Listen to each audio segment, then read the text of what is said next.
والصلاة والسلام على رسولنا محمد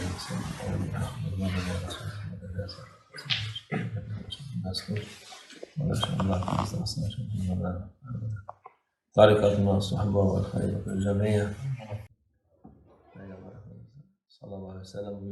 ہمارے رسول اللہ صلی اللہ علیہ وسلم فرماتے ہیں استفتی قلبک ولا افتاک المفتون، اپنے دل سے پوچھیں۔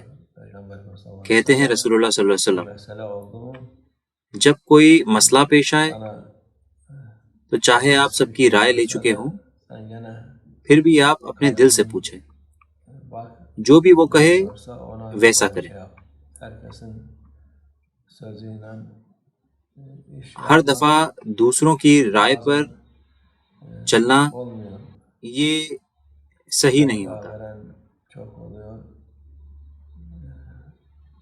بہت سارے لوگ فتوے دیتے ہیں، کافی لوگ نصیحت دیتے ہیں، لیکن اگر انسان ویسا کرے گا جیسے دوسرے کرتے ہیں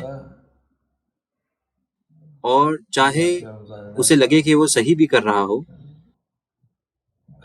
اسے پھر بھی اپنے دل سے پوچھنا چاہیے۔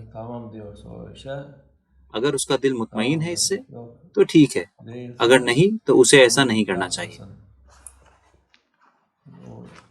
بالکل، دینی فتووں کے علاوہ لوگوں کی زندگی میں اور بھی لمحے ہوتے ہیں اور دل صاف ہونا چاہیے۔ دل وہ دل ہونا چاہیے جو اللہ میں توقع رکھتا ہو۔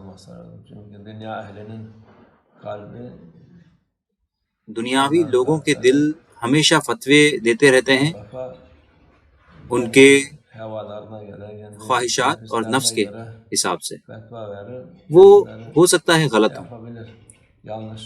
ایک انسان جو اللہ کے ساتھ ہوتا ہے اس کو حقیقی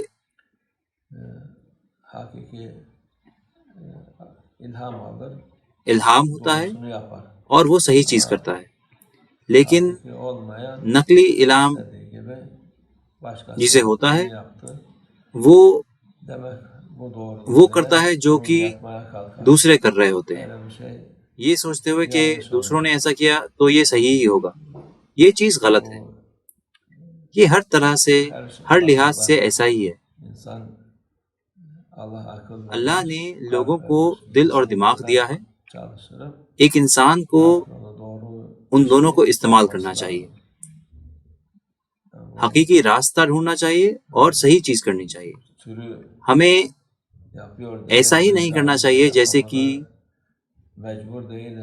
جھنڈ نے کیا،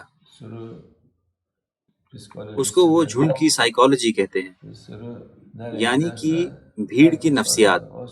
جہاں بھی یہ بھیڑ جاتی ہے ہر کوئی اس کے پیچھے پیچھے چلنے لگتا ہے۔ ہمیں اس سے دور جانا ہے، ہمیں اس کے سامنے نہیں کھڑا ہونا ہے، ہمیں اس کے ساتھ نہیں ہونا ہے، خاص کر اس آخری زمانے کی بھیڑ سے۔ یہ لوگوں کو سیدھا چٹانوں پر لے کر جا رہے ہیں، یہ ان کو سیدھا بربادی کی طرف لے جا رہے ہیں۔ اللہ ہماری حفاظت ہو۔